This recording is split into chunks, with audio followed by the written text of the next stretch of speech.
1973 से 1976 ये भारतीय इतिहास के सबसे तूफानी सालों में से थे।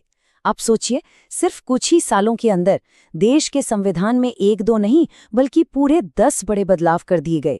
तो चलिए आज इन्हीं 10 संशोधनों की कहानी में थोड़ा गहरा उतरते हैं और देखते हैं कि कैसे इन्होंने भारत के सियासी नक्शे को हमेशा के लिए बदल कर रख दिया।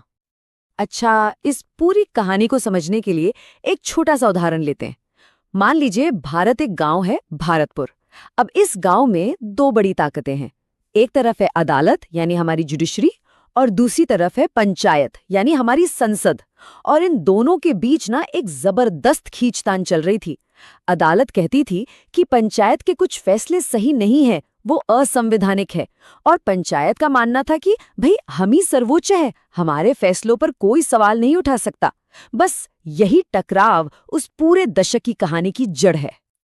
अब देखिए, गांव में सिर्फ अंदरूनी खींचतान ही नहीं थी, बाहर से आर्थिक परेशानियां भी थीं, राजनीतिक माहौल भी थोड़ा डावाडोल था।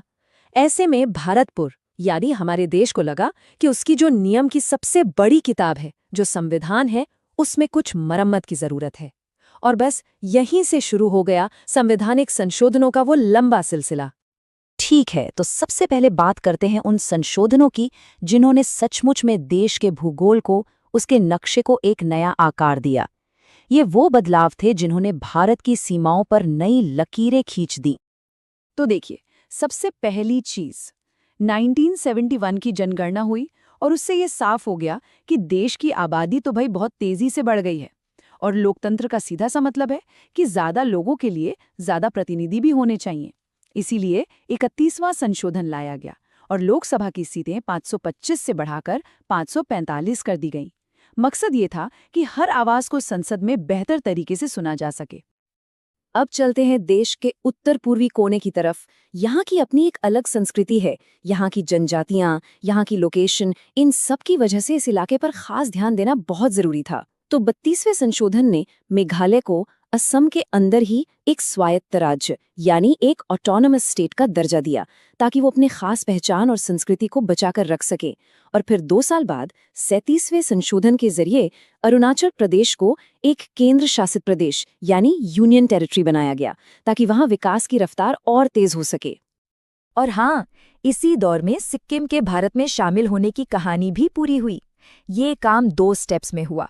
पहले 35वें संशोधन के जरिए सिक्किम भारत का एक सहयोगी राज्य बना, लेकिन बहुत जल्द वहां के लोगों ने खुद ही ये इच्छा जाहिर की कि वो पूरी तरह से भारत का हिस्सा बनना चाहते हैं। तो फिर आया 36वां संशोधन, जिसने सिक्किम को भारत का 22वां पूर्ण राज्य बना दिया और भारतीय संघ में उसका स्वागत किया। तो एक तरफ तो देश का नक्शा बदल रहा था, लेकिन दूसरी तरफ दिल्ली में सत्ता का समीकरण भी तेजी से बदल रहा था। अब हम उन संशोधनों की बात करेंगे जो सीधे सीधे संसद और अदालत के बीच की उस लड़ाई से पैदा हुए थे। उस जमाने में एक और बड़ी समस्या थी। राजनीतिक माहौल बिगाड़ने के लिए सांसदों और विधायकों पर इस्तीफा देने के लिए दबाव बनाया जाता था। इसी को रोकने के लिए 33वां संशोधन लाया गया। इसमें एक सीधा सा नियम बना दिया गया कि भाई कोई भी इस्तीफा तब तक मंजूर नहीं होगा जब तक कि स्पीकर या चेयरमैन को पूरी तरह ये यकीन ना हो जाए कि ये इस्तीफा अपनी मर्जी से बिना किसी दबाव के दिया गया है। अच्छा, अब इस पूरी खींचतान को समझने के लिए संविधान के एक खास हथियार को समझना होगा। ये है 9वीं अनुसूची।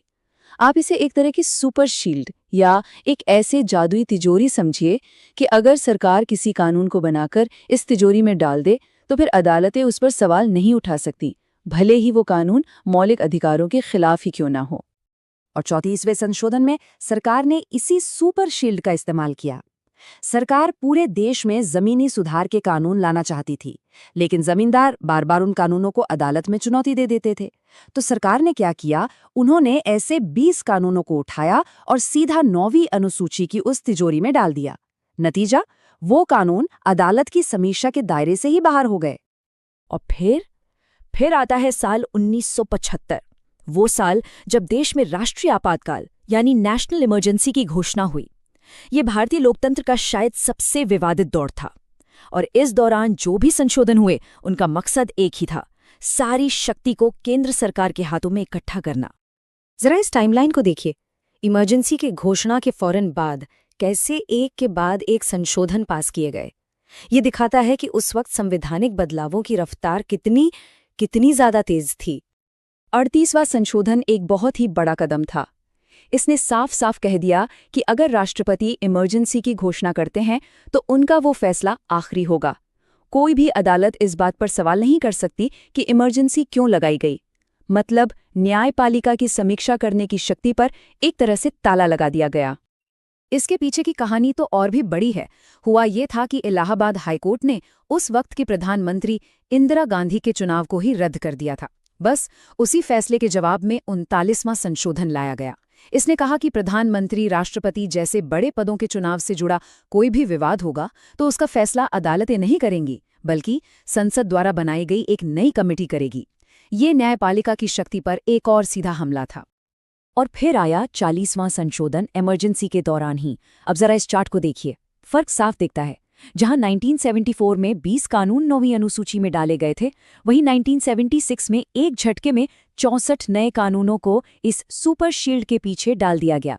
ये दिखाता है कि सरकार अपनी नीतियों को अदालत से बचाने के लिए इस ढाल का कितना ज्यादा इस्तेमाल कर रही थी, और साथ ही इसने देश के आर्थिक संसाधनों पर भी केंद्र का नियंत्रण और मजबूत कर दिया। तो 1973 से 1976 तक हमने 10 बड़े संवैधानिक बदलाव देखे। ये एक ऐसा दशक था जिसने देश की सीमाओं से लेकर सरकार और न्यायपालिका के बीच के रिश्ते तक हर चीज पर गहरा असर डाला। चलिए एक नज़र में इन सब को फटाफट से फिर से देख लेते हैं। ये टेबल उस पूरे दशक की कहानी बयान करती है। देखिए, 31वें ने लोकसभा को बड़ा किया, 32वें, 35वें, 36वें और 37वें ने देश के नक्शे में बदलाव किए। 33वें ने राजनीतिक स्थिरता लाने की एक कोशिश की, और फिर 34वें, 38वें, 39वें और 40वें संशोधनों ने खासतौर पर इमरजेंसी के दौरान संसद और सरकार की ताकत को बहुत ज्यादा बढ़ा दिया। हमने शुरू में संविधान की मरम्मत की बात की थी। ये 10 संशोधन उसी मरम्मत का एक हिस्सा थे। लेकिन ये सब हमें एक बहुत जरूरी सवाल पर लाकर छोड़ देता है। किसी भी संविधान में बदलाव और मरम्मत के नाम पर उसकी मूल आत्मा को बदलने की सीमा आखिर क्या होनी चाहिए? इस पर सोचिएगा जरूर।